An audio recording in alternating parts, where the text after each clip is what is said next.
what are the feelings and emotions? First of all, the average age for a woman doing this is around 35 now. The age can range from, younger than that to up into the early 40s. For women doing it, they don't usually come to it as the first choice. In other words, oh, great, let me preserve my fertility and then go on for my career for another 20 years and then come back to this.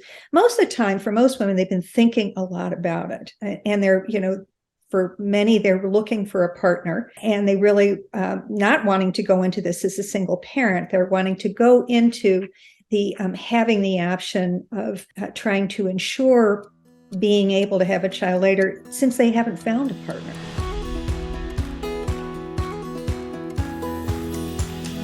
Welcome back to Quiet the Clock. I'm very excited to introduce our next guest, Sharon Covington. In my initial research for this podcast and getting prepared to do this, I was just browsing the internet, kind of just getting as much information as I could. And I came across a Time article where Sharon was quoted, and I literally Googled her, found her contact information, reached out to her, and she's been lovely and so generous and kind to get on the phone with me pretty much ASAP. We had a great initial conversation, and from there she agreed to be on the podcast, which I'm very grateful for because she has so much to offer and so much to share. So I want to welcome Sharon. And Sharon, welcome. Thank you so much for being here. I'd love for you to share just who you are, your work, extensive work you've done in this space with the audience. Okay, thank you. I'm very pleased to be here with you today. I am a clinical social worker by training. I am director of psychological support services at Shady Grove Fertility, which when we started was a couple of doctors and myself, and now has grown into the largest reproductive medical practice in the country. Wow. So it's been pretty exciting to see. I have a staff of 12 psychologists and social workers that work with me, providing psychological support services to our patients. I have been working in this field for probably close to 40 years, so pretty close to when a lot of the kind of work that we're doing began. Wow. This work began when IVF was started, which was about 45 years ago, and allowed us technology to do things that we never dreamed of before, egg freezing being one of them. At the very beginning, I was a part of a small group of mental health professionals who founded the mental health professional group of the American Society for Reproductive Medicine, which is over 35 years ago. I've been involved in research, writing, teaching, and I have co-edited and edited the books that are used as texts currently for people who are interested in doing this kind of work. The most recent one is called Fertility Counseling Clinical Guide and Fertility Counseling Case Studies, which just came out in December. Oh my gosh. Oh my gosh, incredible. When you started your career, did you always know that this was a space that you wanted to work in? No, I started as, most of us do, with training as a adult psychotherapist, working with both individual couples and groups, a lot of training like that. But my journey into the field came as a result of my own experience with reproductive loss. And that actually is a very common experience for people who end up specializing in this area. I did a research study a number of years ago on this and found that about 70% of both mental health professionals and nurses who were working in the field came to it as a result of their personal experience. And it happened because I began, I had my experience with reproductive loss. I'd had a series of pregnancy losses, later term pregnancy losses. And at the time, there were no books, there were no resources. Oh my gosh, wow. This was, again, about 45 years ago. It was a long time ago. And I was really struggling, trying to understand what it was I was feeling, why I was feeling the way I was, and not really having those resources. So one thing led to another. I started a support group in the Washington, D.C. area called Miscarriage, Infant Death, and Stillbirth. Then I started talking at different hospitals, trying to help them begin to provide resources, interventions at the time of loss in the hospitals. And at one of these hospitals that I spoke to, this doctor came up to me and he said, I'm really interested in what you're saying. He said, I believe there's such a connection. He was an OBGYN, between the psychological and what people are going through and the medical experience of what we're doing. And I'm thinking of doing more work in the area of infertility. Would you be interested in moving your private practice into my office? And again, this is like 45 years ago almost, which Wow. is not being done at all. And to me, it was like a dream come true. And I did. And the result of that was one doctor met another doctor. We ended up starting it was called the Fertility Center at that point, and then it ended up growing to Shady Grove Fertility. So. Oh my gosh, that is so incredible. We didn't talk about that on the phone. And I so appreciate sharing that. And, all these years later, I think that's similar, is that this podcast grew out of my own experience and then my working with women that have the same experience. And so it makes a lot of sense to hear you say that's sort of where a lot of the therapists or nurses sort of gravitate toward this field, because it's our own personal journey. It's exactly true. I teach a year-long course, and it's one of the things we ask people if they have personal experience, because inevitably it becomes a part of the work. And for those of us working in that field, of course, it's something that really has to be paid attention to and taken care of, because what we call our countertransferences, can really impact what we're doing with other patients. But it's very, very common that because of this personal experience of what we've been through, that people say they develop the passion, the interest in wanting to really know more and learn more. And again, the field has grown dramatically since I began. Yeah, oh my gosh, I'm so fat. I didn't know this piece. So I'm like, yeah. Yeah, and we talked about, I had two of my therapists on that work in my group practice, and they shared their personal story, but then we kind of put our therapist hat on and we were talking about the use of self-disclosure. And I'd be curious to hear your thoughts on that, like the progression of that, because I even know from when I trained or was in school, we were kind of more of like, we have to be this blank slate and it's not used. Self-disclosure is used very sparingly, very intentionally. And, I'm even seeing, and I'm even using, because I've worked with my clients for many, many years now, I'm using it more.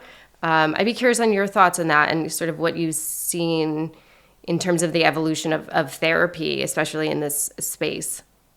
Well, actually, it's a key issue in the course of therapy, and therapists are being trained in this area. And I have several chapters about that in the text that I've edited. Janet Jaffe did a really excellent one on the whole use of self-disclosure. And to kind of answer it very simply, I think that first of all, therapists really have to work through their own issues and be really very careful about that before they start sharing their own personal experience, because we do have to use it extraordinarily consciously, sparingly. And I think always with the intention of what is the best interest of the client, as opposed to trying to influence a client in some way, or to be aware that it's bringing up a lot of feelings in us and trying to work through those feelings in the course of the therapy with the client. So have I disclosed? Yes, I have, of course. And sometimes people come to me because they know I've started the support group, or I've written books or articles on it, or that kind of thing. But I am very, very careful, and I do it, in kind of pediatric doses, and then always kind of want to check in to see how it is and what it brings up for clients. And I think particularly when you're talking about something like egg freezing, do I have family members or friends that have done this? Yes, I do. I am not going to be sharing that kind of information. Sure. Yeah. Because it's somebody else's information. Number two, I don't want to unduly influence in some way a person's decision without, first of all, really understanding where they're coming from and what's going on, and also carefully consider that what is in their best interest as opposed to what I think is in their best interest. I was, in one of the other episodes making that clear, like this isn't a podcast to influence anybody to make that decision. It's just to cultivate more conversation around, the decision, or women that have been through it. We did have one woman on that's, in the contemplation stage. And it's just a space to share all the emotions that go into the decisions, and there's a range of emotions. And I'd be curious to hear more about particularly women that are thinking about this decision or have gone through it, that you've counseled or you see come through Shady Grove. Sort of, what are the pain points? What are the emotions? How are you, how are you working with them? I will say, first of all, while counseling is offered to all patients, including patients that are doing fertility preservation, as an option to come in, and it would usually be a one-time session to kind of talk about what the decision is. I find it's rare that people do. Really? By the time they end up getting to the medical practice, they've already kind of made their decision about it. Mm-hmm. And what are the feelings and emotions? First of all, the average age for a woman doing this is around 35 now, and the age can range from younger than that to up into the early 40s. Mm-hmm. And for women doing it, they don't usually come to it as the first choice. In other words, oh, great, let me preserve my fertility, and then, I Right. can go on for my career for another 20 years and then come back to this. Most of the time, for most women, they've been thinking a lot about it. And they're, for many, they're looking for a partner. And they really not wanting to go into this as a single parent. They're wanting to go into the having the option of trying to ensure being able to have a child later, since they haven't found a partner. Yeah. So Yeah. it's often a kind of a gut-wrenching decision, because it isn't a first choice kind of a decision. It's kind of Mm-hmm. Mm-hmm. a best bet type of decision. And for many of these women, they've carefully investigated it. They've talked to family and friends. Most are, professional and pursuing a career. They are financially well set.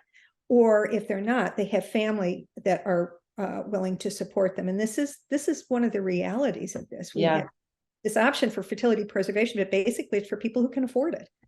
And so that others who may want to do that aren't in that position to do it. So, women have really thought it out. They, in coming in, they are often excited about the option and the possibility. And there's also kind of a little bit of terror associated with it, because Mm-hmm. you're Mm-hmm. not coming in as an infertility patient. You're coming in to preserve your fertility. Yeah. So Yeah. then you start to get data because of the medical tests that need to be done before you go through IVF.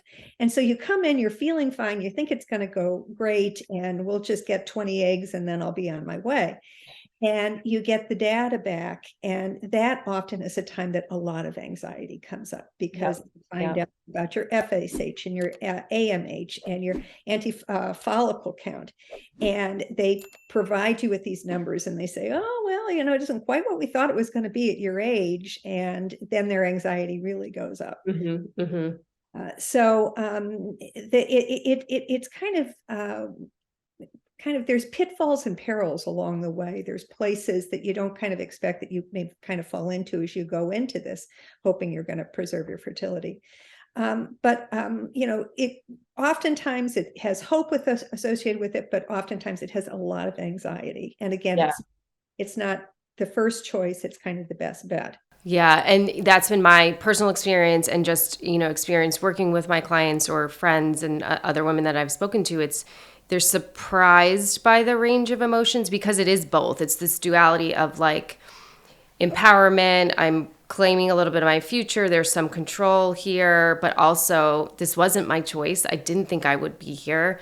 For me, in my particular journey, I found the partner, but we weren't aligned at that point in terms of readiness. And it was my choice to make sure I had that insurance policy for when we were ready. But I think that's another piece of it, in a relationship or not. I think it's not the first choice, like you said. So reconciling that and all the different emotions is a lot. And then there's the financial component that introduces more anxiety or stress potentially. And then your body, what it's putting your body through. It's just so complex. No, you're absolutely right. It touches on many, many aspects of one's life, the physical, the emotional, the financial, the spiritual, Yes. Yeah.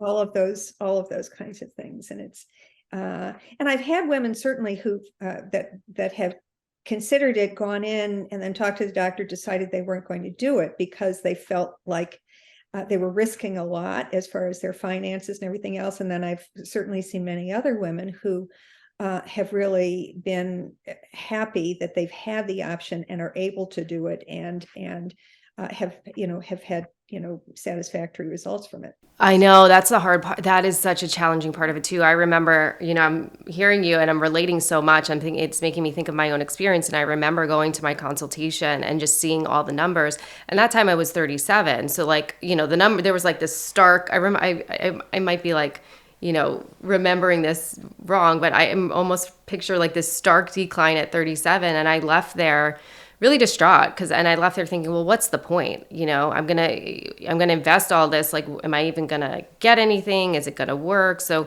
there's so much uncertainty about the decision too. You really don't know, even once you make it, like what it's going to be and what's going to come from it. That's very true. Of course, that experience of dealing with uncertainty, of course, is a classic element for anyone going through infertility treatment. But it definitely is with this too, because you can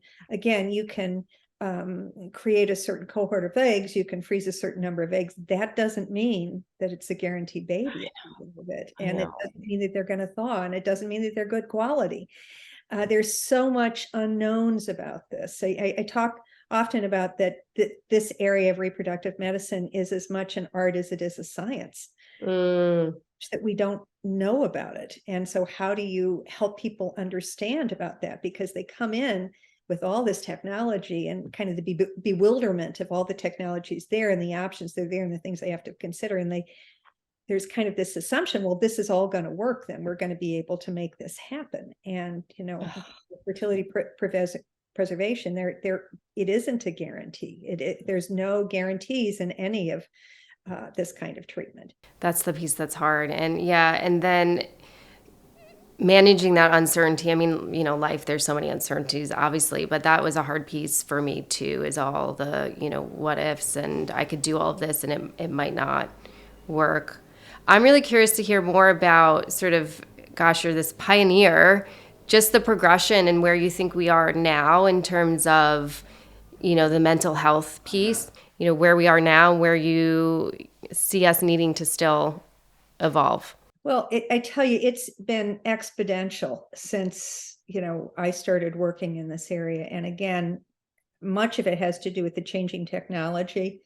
As technology changes, it has offered new options for family building that we never dreamed possible. And every time I kind of think I figured out every kind of nuance of a patient that might be presenting, something will happen and there'll be a totally new person there that's in my room because of what's available. For example, we early on, we would treat, it was rare that we treated single women, and rare that we treated lesbian couples, and we never treated gay men, single men early on. And then, as we had new technology, for example, we had gestational carriers, we had types of technology that could detect certain kinds of medical conditions and offer different kind of treatment options. Things have expanded and changed, and now we have so many people presenting for treatment that we hadn't seen before. Again, lesbian couples, single people, gay people, trans. That's a whole new area in the last probably 10 years, where we are not only having the opportunity to treat them if they need infertility treatment. Oftentimes they don't, but certainly we can work with them around fertility preservation. So it has just grown, tremendously. And as it grows, I think the psychological challenges and the emotional needs of patients grow too. Sure. And for example, Shady Grove offers free monthly support groups to our patients who are going through treatment. And when COVID hit, all treatment was shut down. And That was just absolutely catastrophic for our patients who were getting ready to go through a cycle and all of that. The mental health services never stopped. We never missed a beat. We were able to continue because we had the telehealth technology, hadn't used it a lot, but we could do it. And so we started doing support groups via telehealth immediately. And the one that was the most, what's the word? Most important maybe and kind of vital is the support groups that we do for single women going through treatment, because they were really isolated. They really didn't have people that they could maybe depend on. They didn't have a partner that they could talk to or kind of share the experience with. And those groups, we went from doing monthly to doing every other week. Oh, wow.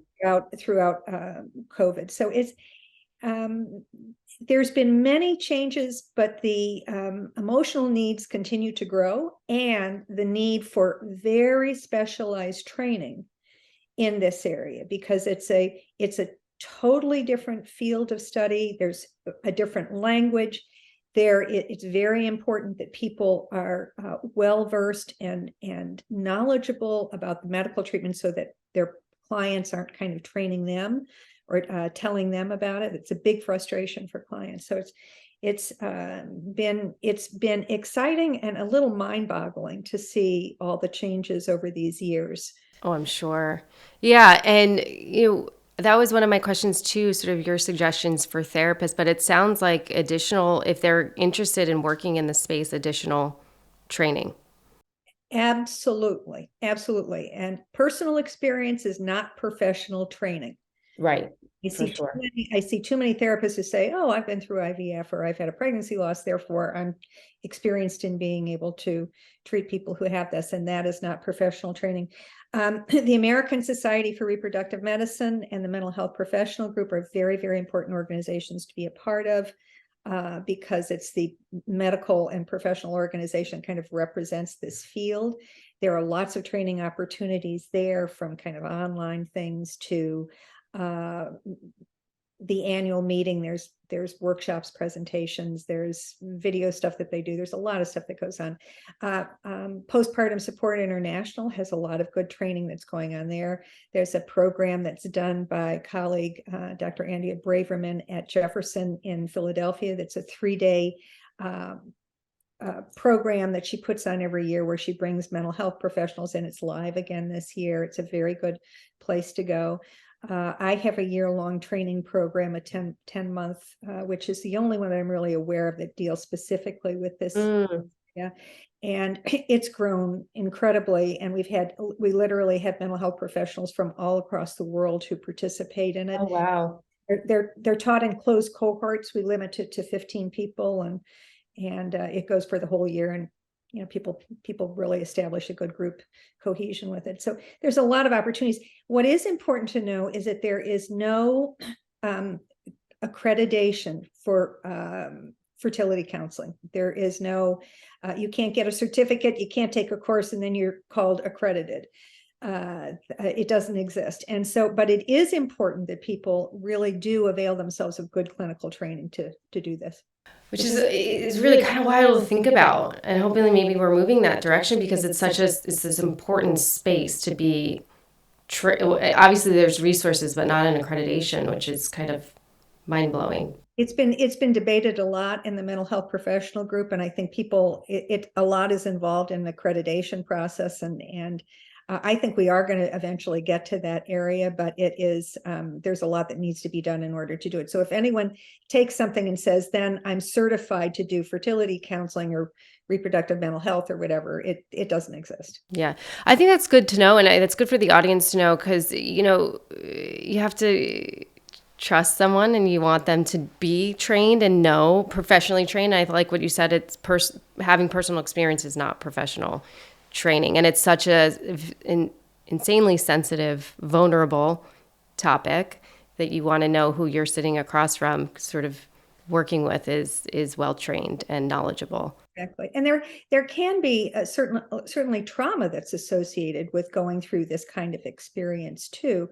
I mean, if it's through reproductive loss, pregnancy loss, pregnancy termination, an adverse birth experience, or just in the whole medical experience that people are going through with the invasiveness of treatment and the injections that you have to take and having your body kind of it can feel violated by strangers, people that you don't know at all. You're talking to about the most personal and intimate of experiences.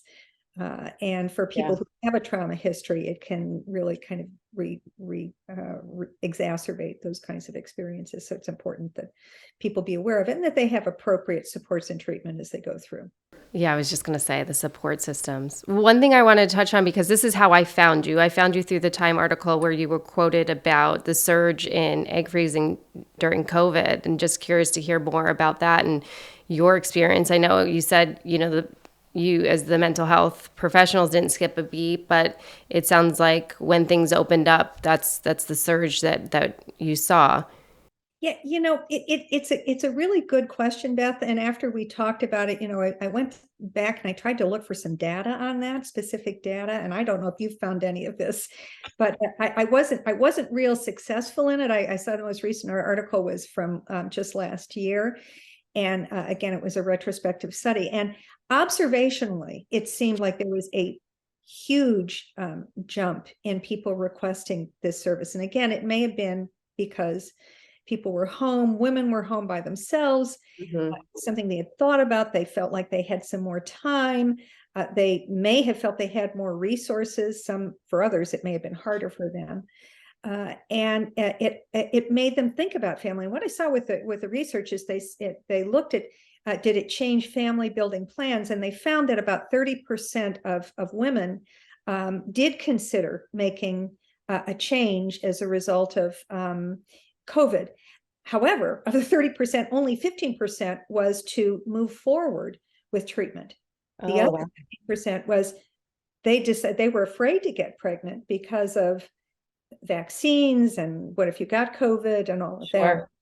So have you seen any data about this? Any different data? Well, you never know what's totally accurate, but in that Time article, it said 50% increase in women freezing their eggs since 2019. That may be, but again, you don't know if it's related to COVID because what the real consequence of it is. I mean, that's interesting. I did not see that in the data that I went back and I looked at. But again, I would say observational. I was talking to my colleague, Dr. Linda Applegarth, who's at Wiley Cornell, and she said they had seen the same thing, that it seemed that there was a really big jump in it. But well, I know for a lot of my clients did start to consider when they hadn't, because they feel like this real loss of time. If you're particularly being single, they felt like 2 years of not dating or dating virtually or not being to connect. And for a lot of my clients, it was this preservation of time because of COVID. So, even reading that article, I don't know the exact data, but I think it would make sense given everything that was going on. It does make sense. And that's why I was a little surprised when I went through and I was searching some of the journal articles to see what exactly we found about that. And it really wasn't clear to me because I remember hearing about, since 2012, of course, there's been a huge jump yeah, which was new information for me as I was researching for the podcast, that 2012 was when the experimental label came off of egg freezing, which I didn't know it was that recent. Yeah. Well, one last thing I want to ask you before we wrap up. I don't want to take up too much of your time. I appreciate you so much. I appreciate all you've done for this space as, a mental health professional. You again, like such a pioneer. And, this is part of why I want to do this podcast, because I think there's more work, especially in the egg freezing space. When you and I spoke, one thing you had shared with me is that's one of the groups that, and correct me if I don't get this right, that you're not really, it's hard to get traction on, like an egg freezing group. So, maybe any suggestions maybe for me or things that other therapists, that could kind of bridge this gap and create more support, a community that talks about, because, I think it in ways there's similarities, but it's, for me, I'll speak for my personal experience. I think there were different emotions around egg freezing as a way to preserve the choice later versus like trying to have a baby with my partner. And I think that introduced different complexities. And I remember having, a moment during when I was egg freezing that, it's a funny story, and my partner was, oh, this is so funny. We're like in the backseat of a car shooting up with injections. And I was just kind of like, no. And I would have felt like it was funny if we were trying for a baby, but I'm like, I'm pissed that we're doing this. And so I think there's other complexities there when it's not your choice or not your ideal choice, like you said earlier. Well, and I think what you're talking about is the complexity, the fact that you're in a relationship and you're feeling that you have to do this. I think that really adds to or even single having to do this. A lot of women that I've spoken to, this disappointment and sort of the options or the pool or not. So I think that's one emotion. Of course, there's others, but this disappointment that you have to do it. And, how hopefully this is a way to cultivate more conversation, maybe more openness for groups or support, but thinking about how do we gain more traction to have support groups or women that take more advantage of the counseling at Shady Groves. First of all, I think that any kind of counseling that someone is doing, it offers a therapist an opportunity to begin to talk about this as an option and as a question. One of the things that we see over and over again is really how misinformed public is about their fertility. And women are about fertility because it's particularly acute for women. As we age, our fertility diminishes. And I cannot tell you how often it happens that we have someone who is 40 comes into the office. She may be a physician, so she knows medicine. And she decides she wants to get pregnant and she doesn't. And she is absolutely mystified because she's young, she's in good physical health, she doesn't drink, she doesn't smoke, and it should be fine. And she has had that, she's had the training that your fertility diminishes as your age and your egg quality diminishes. She doesn't know it. So I really think as mental health professionals, we have an opportunity to do what I call preconception counseling, is that we're working with someone that is younger, maybe hasn't found their partner, is struggling, knows they want to have a family. Maybe someday it's part of the work that you're talking about. Say, is this something that you've thought about or you've considered? Is this something that you feel you want to get some more information about? And I will say, because it has grown so much in the last 10 years, what has also grown is the industry. You have many different programs that are offering fertility preservation that may not be the best programs clinically to do it, have the best options of success. And so it's very important that people do their work to find out what would be the best place for them to go for treatment if they're considering doing it. But the idea is to begin to ask the question and to help our patients understand about their fertility. And again, this means that the mental health professional needs to be informed. And right. I have a chapter, the very beginning chapter in the textbook that I have is on whole infertility treatment, and we have this one graph there that shows when does a female have the most number of eggs that she ever has. Do you have an idea about this, Beth? When she's in her mother's womb. Did I tell you that? No, you didn't. But I've been researching a ton. Yes. Most people don't know. I mean, they'll say, oh, when she's 20 or 21. It's when she's literally a fetus in the womb. And at birth, it goes down to, I don't know if it's like 5 million eggs or something. By the time you reach puberty, it has diminished. And during your reproductive time, it's about 400 eggs. It diminishes rapidly. Yeah, that I saw too. Yeah. And that was a gap too, just the understanding like of our bodies. A lot of these guests that I've spoken to, even myself, I was learning something new from Dr. Brower, and I've been through it. So I think that's a piece too, is just the knowledge gap and working to close that. And it's interesting to think about how we as mental health professionals, if we want to be in the space, and we need to understand it. And again, like we were talking about earlier, doing the training, it's really inspiring to hear all that you've done. Oh, thank you. It's incredible. It's so incredible. And I feel so lucky to have connected with you. I feel really grateful that you were so willing to connect with me. I was like a complete stranger reaching out to you via email. But I really, really appreciate it. Before we wrap up, if there's anything else you want to share, and if you could also just share where people can find more information about you and your books and your trainings. Okay, thank you. First of all, I'm absolutely passionate about this work, and I appreciate you reaching out and wanting to do more about it. I mean, I try to do everything, particularly this point in my career, to bring the kind of next generation along and to really make sure that people are well informed. I love what I do, and I want to make sure that people get the best of care. I have two websites. One is Covington Therapy. My name, Covington therapy.com. I also have another one, covingtonandhafkin.com. If you just Google my name, it'll come up, Sharon N. Covington, Covington. My most recent text, the Fertility Counseling Clinical Guide and the Fertility Counseling Case Study, are available on Amazon or through Cambridge University Press. Cambridge has published all of my texts in the past.